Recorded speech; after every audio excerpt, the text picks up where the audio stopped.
All right, good afternoon, everyone. Welcome to the LumenVox 12.1 release webinar. I'm Stephen Keller, and I'll be your host for this session. So we're going to go ahead and get started and talk about all the great new things in the 12.1 release. I'll go through some quick introductory material. Those of you who have been on these webinars in the past will be familiar with the format. Then we'll talk about some of the major new features and changes that we've made in this release. In particular, we're going to talk about some of the changes to the dashboard, especially the new monitoring features, some great new graphing stuff you get. Talk about an enhancement to secure context mode. Talk about the new number channels setting in the media server, which is really nice for people who are running high volumes of calls through the media server. A nice change for grammar developers in the way we allow external grammar rules to be referenced in semantic interpretation tags. Talk about a new feature in the tuner called grammar complexity, and then just run through some of the changes to default behaviors you should be aware of if you're doing an upgrade. We'll finish with a Q&A, and that should be about it. So just to introduce myself and the purpose of this webinar, we're going to talk about the changes in 12.1, like we just said. This is a pretty technical webinar, so I'm going to be really focused on assuming that you have some idea how to use LumenVox, that you've worked with us before, probably. If you haven't, that's great too, but we will be talking about a lot of kind of technical details, so assuming some familiarity is pretty helpful. We'll be talking about the difference between 12.1 and previous release version 12.0. So this is the second release in the 12.x series. We release sort of what we call important upgrades 2 to 4 times per year. And we always have the full release notes available online at our knowledge base. So lumenvox.com/knowledge base will always get you the full set of release notes. In terms of the way that we differentiate releases, obviously we just released version 12.0 a few months ago, so 12.1 adds a bunch of new features to 12.0. We occasionally issue point releases.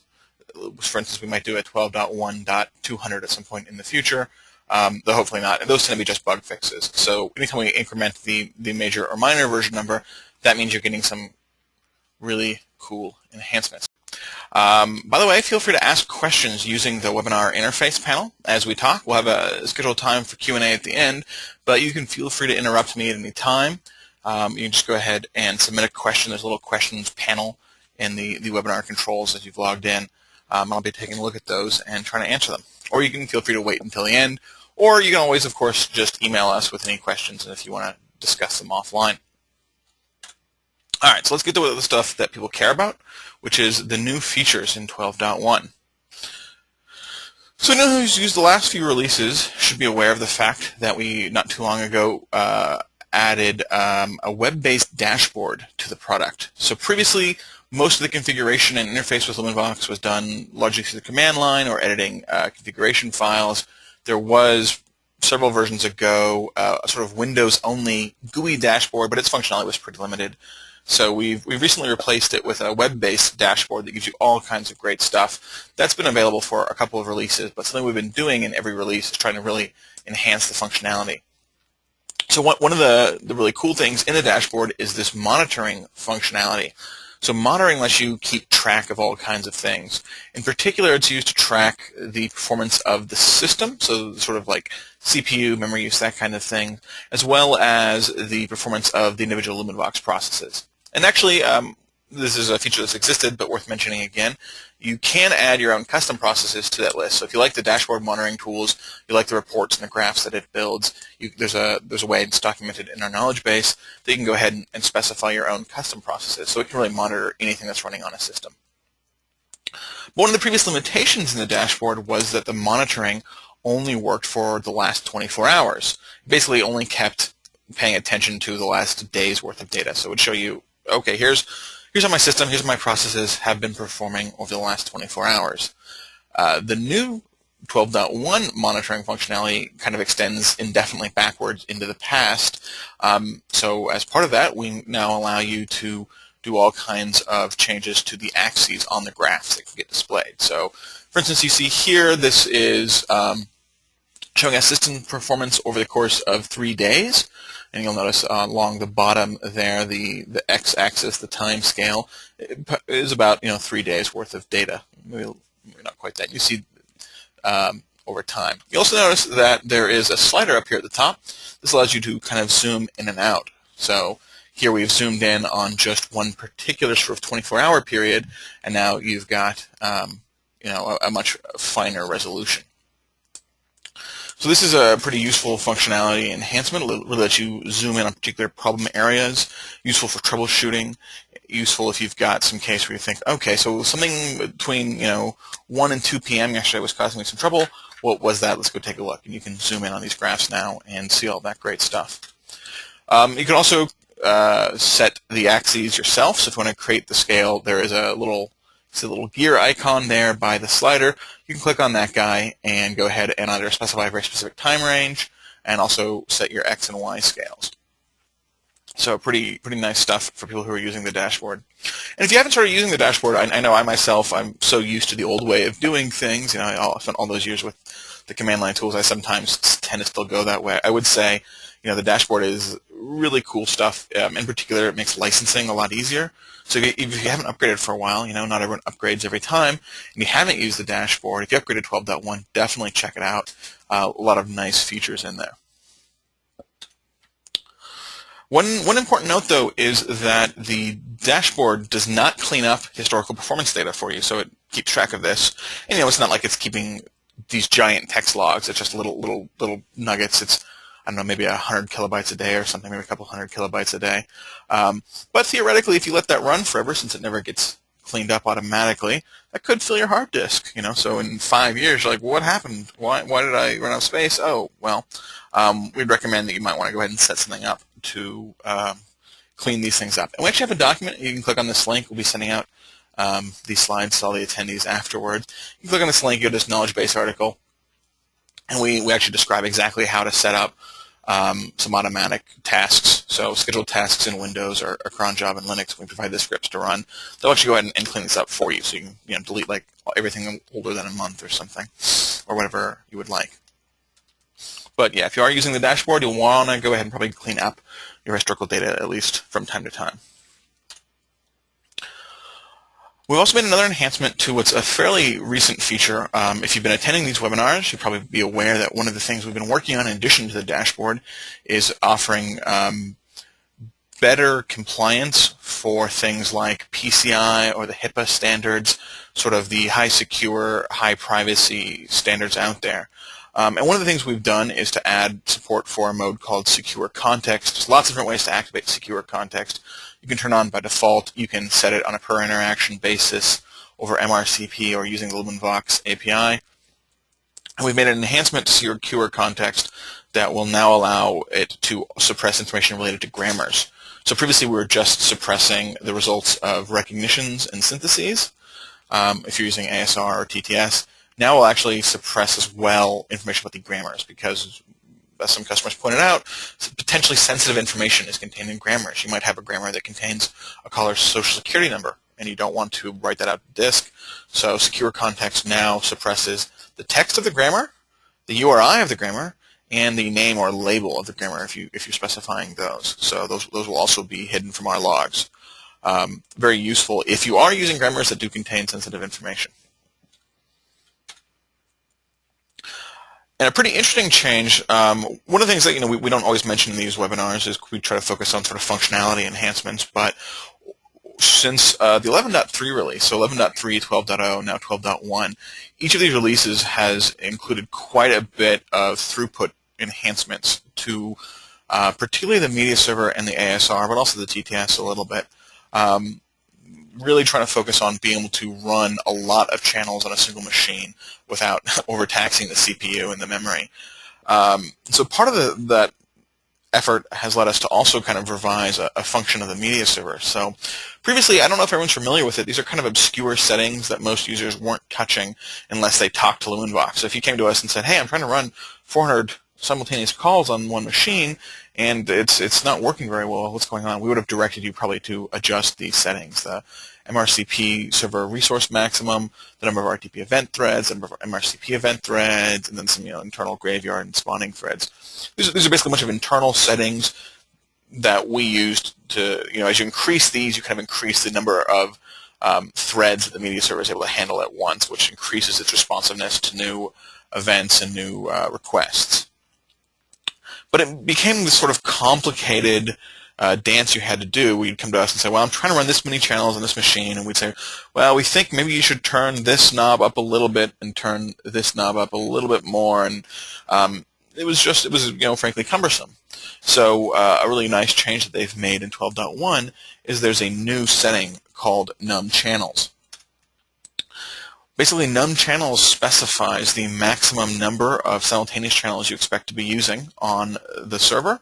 So you can tell the media server, I intend to have 400 simultaneous calls, and then we'll then go ahead and do some intelligent looking at the machine and the hardware resources that are available to it, and it'll automatically set the rest of those settings.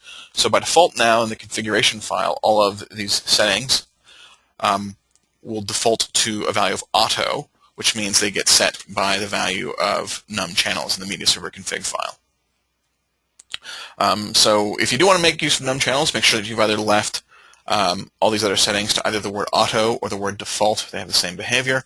And then we'll go ahead and scale automatically based on the number of channels. So this is only really going to apply to people who are going to run more than about 200 simultaneous calls on a machine, I believe. Lower than that, and it's pretty much the defaults will go ahead and work. I think num channels probably defaults to around there. But if you do want to run more, and we do encourage it, we've had really good success the last couple of releases running hundreds and hundreds of simultaneous calls on single machines. Provided you have decent server hardware. I wouldn't try to do that on a single core virtual machine with a gig of RAM or something. Go ahead and set num channels up and see how well it works.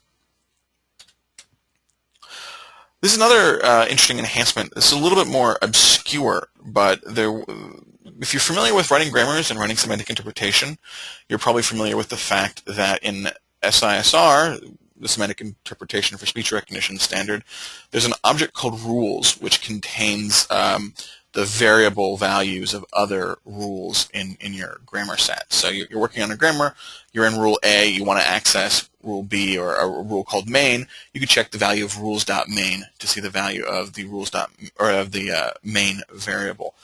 However, this actually was problematic for us for external grammars. And the reason is that the way you access an external grammar is to say, you want to access a rule called main in a grammar called, my grammar. You would do my grammar, # or hash mark, main, right? Just like you would to access an external rule in a grammar. You just, the name of the thing, and then a hash mark, and then the name of the rule. Unfortunately, though, that's not actually valid JavaScript because you can't have variable names have weird characters like hash marks in them. So this would cause some issues. You couldn't do rules dot external grammar name hash mark main. That would cause a JavaScript error.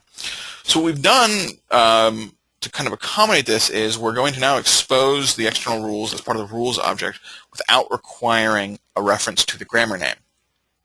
So instead of doing rules dot, this illegal rules dot external grammar hash mark main, you can just do rules dot main and get access to it.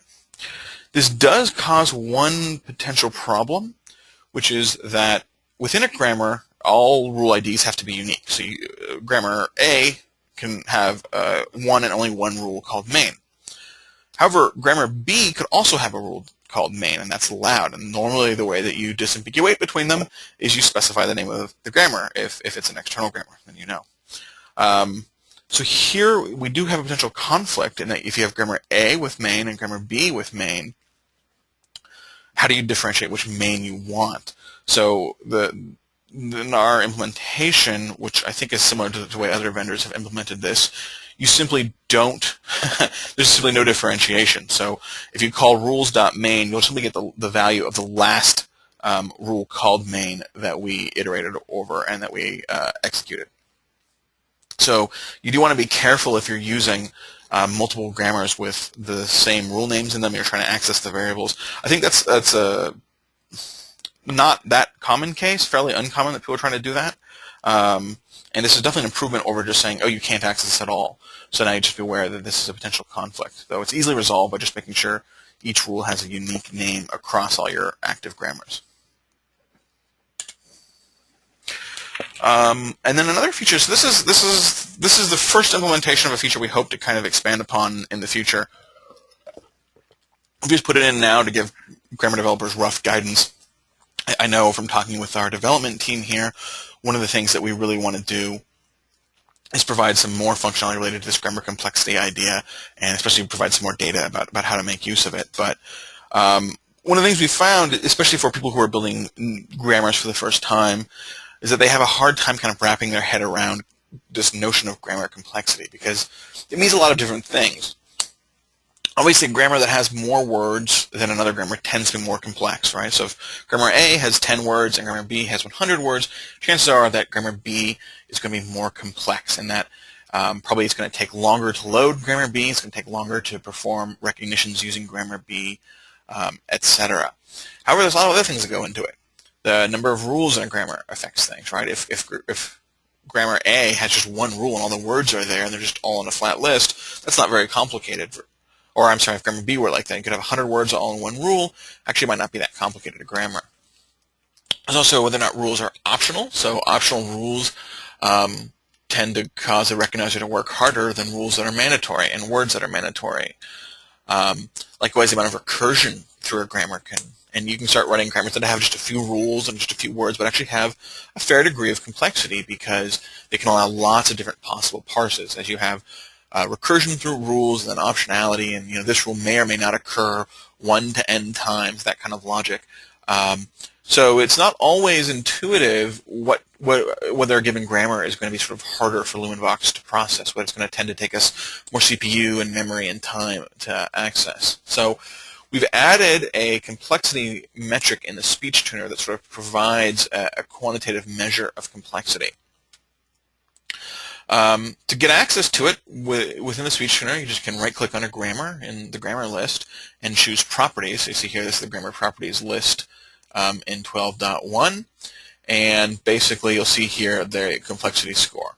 So we deliberately didn't put any upper bound to complexity score. It starts at 1, though I don't think I've seen a grammar that has a complexity of 1, but there's no cap to it. I do know that we believe around 100,000 is the point where that's a very, very complex grammar. It's the kind of thing where it may be too complex, and you may want to go ahead and think about breaking it up in some way.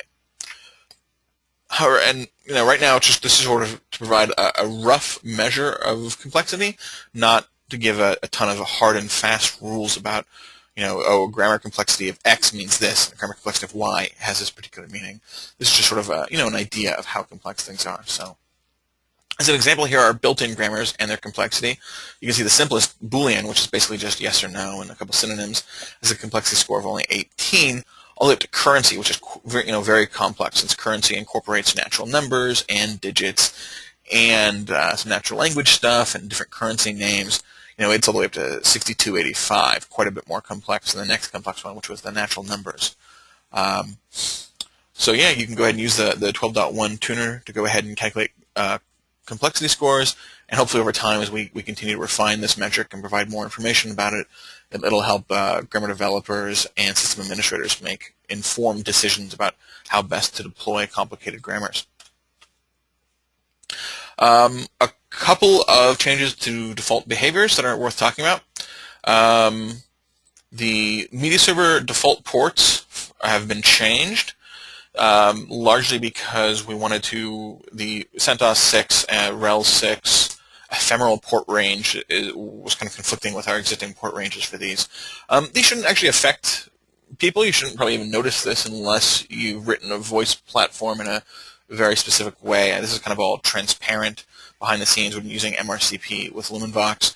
Essentially, we're still listening on either by default port 554 for MRCP v1 RTSP traffic or port 5060 for SIP traffic. But then when we establish RTP sessions or other MRCP sessions, part of the negotiation process is we'll pick ports to start with. So you shouldn't really have to worry about this. It's changed default behavior, but unless you've got like a bunch of firewall rules or something already set up, you probably won't notice this at all.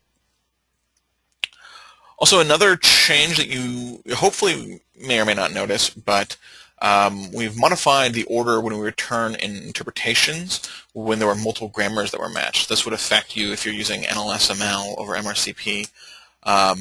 So previously, if an utterance matched multiple grammars, we return the list of grammars that got matched. in an alphabetical order. We're now going to return them in the order of activation. And we feel this actually kind of better complies with the spirit of the MRCP specifications, which suggest activation order over MRCP should have some bearing, some weight on what the recognizer does with them. So if you're just, for instance, if your voice platform is just giving you access to the first grammar that was matched, then that would be the first one that you activated. So there's some meaning to the order. In most cases, I doubt most users would notice this. Again, it's only going to be if your voice platform cares about the order of grammars when there's multiple grammars that get matched, which is pretty rare anyway. Would you probably be likely to notice this? And then we've also made I said confidence scoring redone. That's probably overstating the case. It's just been tweaked a bit. All of our tests show it's positive. So when I say we've made positive changing to confidence scoring, that'll mean correct answers should have higher confidence scores. Incorrect answers and out-of-vocabulary answers should have lower confidence scores. And so far from the tests we've done, it looks pretty good across the board. Hopefully this won't negatively affect anyone, but we would, of course, might want to keep track of that and just keep an eye on it, especially if you've done a lot of confidence score threshold tuning. If you're just using default confidence thresholds, you probably won't notice, except hopefully you'll get a little bit more success rate, a little higher correct accept, a little higher correct reject out of vocabularies. All right, does anyone have any questions? I know it's not, this is a 12.1, not a major 12.0 release. There's also, of course, in the release notes, other bug fixes and enhancements that we didn't go into because they don't represent major functionality changes. But does anyone have any questions about the functionality we just talked about? All right, I'm not seeing anyone leap forward to ask any questions in the webinar panel. I remind you, if you do have questions, feel free. You can email support@lumenvox.com, or you can just email me, Stephen@lumenvox.com. That's STEPHEN @lumenvox.com. You can also feel free to jump over to developer.lumenvox.com, the LumenVox developer network. You can post on the forums, check out the blog. We're regularly soliciting for feedback. This is still a fairly new website, just came online toward the end of last year. So we would definitely appreciate any feedback or responses people have. If you would like to talk in more detail with us, you can also do that. Again, send us an email or give us a phone call. There's the URL to the release notes. Again, we'll be sending these out and probably posting a video. Yeah, so someone just asked a question, will this session be available to attendees? It absolutely will. We'll be posting a video recording of it on the LumenVox Developer Network, and I'll send an email to everyone once that's up and give everyone a copy of the slides as well. And then just a reminder, in order to upgrade to version 12.1, you must have a current software maintenance contract for all your licenses. So if you don't know what that means, you can contact us and we'll sort you out and tell you whether or not you're under current maintenance. So you can feel free to just contact support@lumenvox.com or call us at that phone number and ask for support, and we can tell you exactly what you need to do to get your maintenance up to date. Otherwise, that is it.